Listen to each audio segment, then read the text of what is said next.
Hello, আসসালামু আলাইকুম। সুপ্রিয় দর্শক, দেখতে পাচ্ছেন ওয়ালটন ৩২ ইঞ্চি একটা স্মার্ট এলইডি টিভি আমাদের এখানে আসছে। আমি এটা পাওয়ার দিলাম।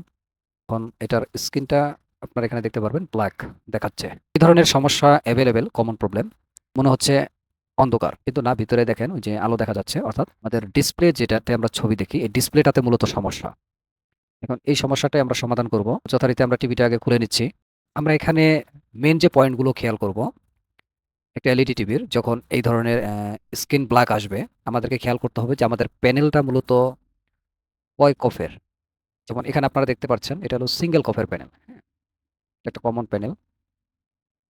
এই প্রবলেমে মেন যে প্রবলেমটা হয় মূলত সিকেবি সাইড শর্ট হয়ে যায়, অর্থাৎ প্যানেল শর্ট হয়ে যায়, যার কারণে আপনার এভিডিডি ভোল্টেজ এবং বিজিএস ভোল্টেজ যায় না। এখানে আমরা দেখেন প্যানেলে যে পাওয়ার ভোল্টেজটা আমরা দেখতে পাচ্ছি 12 ভোল্ট, 11.99, মানে প্রায় 12 ভোল্ট চলে। তার মানে আমাদের ভোল্টেজ আসছে। এটা হলো ফার্স্ট। এরপরে আমরা আপনার এভিডিডি পয়েন্টটা মাপবো। এখানে কোনো ভোল্টেজ নাই, দেখাচ্ছে না। এখানে আমরা আরো কয়েকটা টেস্টিং পয়েন্ট দেখবো, যেমন 1.8, 3.3 ভোল্ট, বিজিএস ভোল্ট। ঠিক আছে? তো এখানে আমি ভিডিওটা শুট করার সময় পুঙ্খানুপুঙ্খভাবে ভিডিওটা ওইভাবে তৈরি করা যায়নি, দুঃখিত। এখানে মূলত আমি যে পয়েন্টটা আপনার এখানে টেস্ট করতেছিলাম হলো এভিডিডি ভোল্টেজটা আমরা মাপতেছিলাম। অর্থাৎ এখানে 15 ভোল্টেজ থাকবে, 13, 14, 15 এরকম হলেও হয়, সমস্যা নেই। তো এই ভোল্টেজটা মূলত আমরা পাচ্ছি না, যেটা মূলত আপনার সিকেবি হয়ে আপনার প্যানেলের দুই সাইড থেকে চলে গেছে আইসি হয়ে।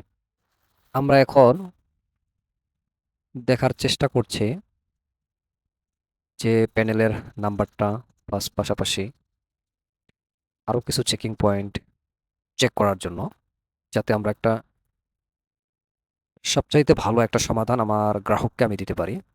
একটু সময় নিয়ে আমরা কাজ করি।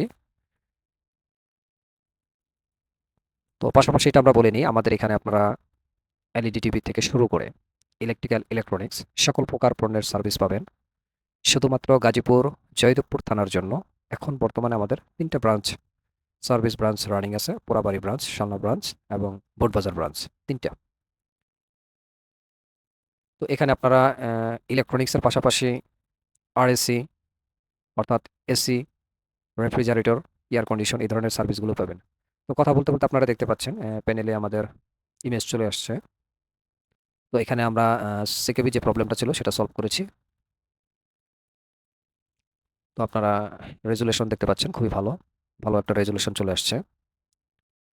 এই ধরনের প্রবলেমগুলা আসলে খুব বড় ধরনের কোনো সমস্যা না, কিন্তু বিভিন্ন জায়গায় দেখা যাচ্ছে যে এই ছোট একটা সমস্যার জন্য তারা অত্যন্ত বিল নির্ধারণ করে, যেটা গ্রাহকের পক্ষে আসলে বহন করা খুব কঠিন হয়ে যায়। এবং অনেকেই মনে করে এলইডি টিভিতে অত্যন্ত সার্ভিস বিল অনেক বেশি। আসলে না, এলইডি টিভিতে সার্ভিস বিলও অনেক কম। এবং যদি আপনার প্রপার ওয়েতে সার্ভিসটা করা হয়, সেক্ষেত্রে কিন্তু আপনার এটার গুণগত মানটা দীর্ঘদিন যাবত এটা বজায় থাকে। আমরা আল্লাহর রহমতে কোনো প্রচারের জন্য বলছি না, যে কটা কাজ করি, আমাদের সেন্টারটা নতুন, আমরা খুব বেশি কাজ করি না।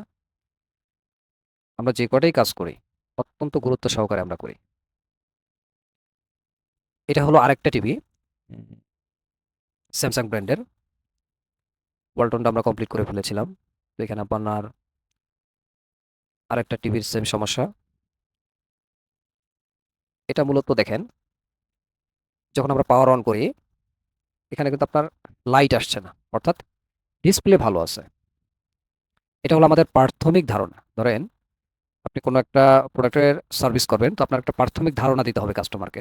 তো কাস্টমারকে আমরা প্রাথমিক ধারণা দিছি যে স্যার আপনার ডিসপ্লে ওকে, টেনশনের কিছু নাই, ভিতরে লাইটিং সমস্যা আছে, আমরা লাইটটা সমাধান করে দেব। কিন্তু এখানে আমরা কাজ করতে যাওয়ার সময় আমরা প্রকৃতপক্ষে যেটা দেখেছিলাম, এখানে মাদারবোর্ডেরও কিছু সমস্যা ছিল এবং ব্যাকলাইটেরও সমস্যা ছিল, অর্থাৎ একসাথে দুইটা প্রবলেম ছিল। তো আমরা মাদারবোর্ডের প্রবলেমটা চাইলেই এড়িয়ে যেতে পারতাম, কিন্তু আমরা সেটা করিনি। হয়তোবা কাস্টমারের 150-200 টাকা সার্ভিস চার্জ বা সার্ভিস বিল অ্যাড হবে, এই জন্য আমরা কাস্টমারকে তখন কনফার্ম করি যে যদি আপনি এটা একটু টেকসইয়েবল করতে চান, তাহলে আপনার মাদারবোর্ডের ছোট যে প্রবলেমটা আছে সেটাও সমাধান করতে হবে। তো কাস্টমারও যথারীতি আমাদেরকে অ্যাপ্রুভাল করেছে, কারণ সততার প্রশ্নে ডিজিটাল ইলেকট্রনিক্স সবসময় কখনোই কোনো আপোস করে না। তো যাই হোক, এভাবে প্রতিনিয়ত আমরা কাজ করে যাচ্ছি। আমরা প্রচারের দিক থেকে অনলাইনে কিছু ভিডিও আমরা দেই, অল্প, অল্প ভিডিও দেই। কিন্তু সেই তুলনায় মোটামুটি আমরা আলহামদুলিল্লাহ ভালোই কাজ করি। এত ভিডিও দেওয়া আমাদের পক্ষে সত্যিকার অর্থ সম্ভব হয় না। পাশাপাশি আমাদের আগেও বললাম, আমাদের ৩ টা সার্ভিস সেন্টার আছে। তো ৩ টাতেই আমাদেরকে ব্যস্ত থাকতে হয়। RAC থেকে শুরু করে এসি, ফ্রিজ এই সার্ভিসগুলো দেওয়ার জন্য যেমন আমাদের এক্সপার্ট টেকনিশিয়ান আছেন, ইন্ডাস্ট্রিয়াল এবং হাউস ইলেকট্রিক্যাল, ইলেকট্রনিক্সের বা ইলেকট্রিক্যাল ওয়্যারিং যেটাকে আমরা বলি বা ইন্ডাস্ট্রিয়াল ওয়্যারিং যেটাকে বলি, মোটর জাতীয় যত সমস্যা আছে, ইলেকট্রিক্যাল ডিভাইস সেগুলো আমরা কিন্তু সার্ভিস করে থাকি। পাশাপাশি ইলেকট্রনিক সার্ভিস করে থাকি। আপনারা চাইলে হোম সার্ভিসও নিতে পারবেন।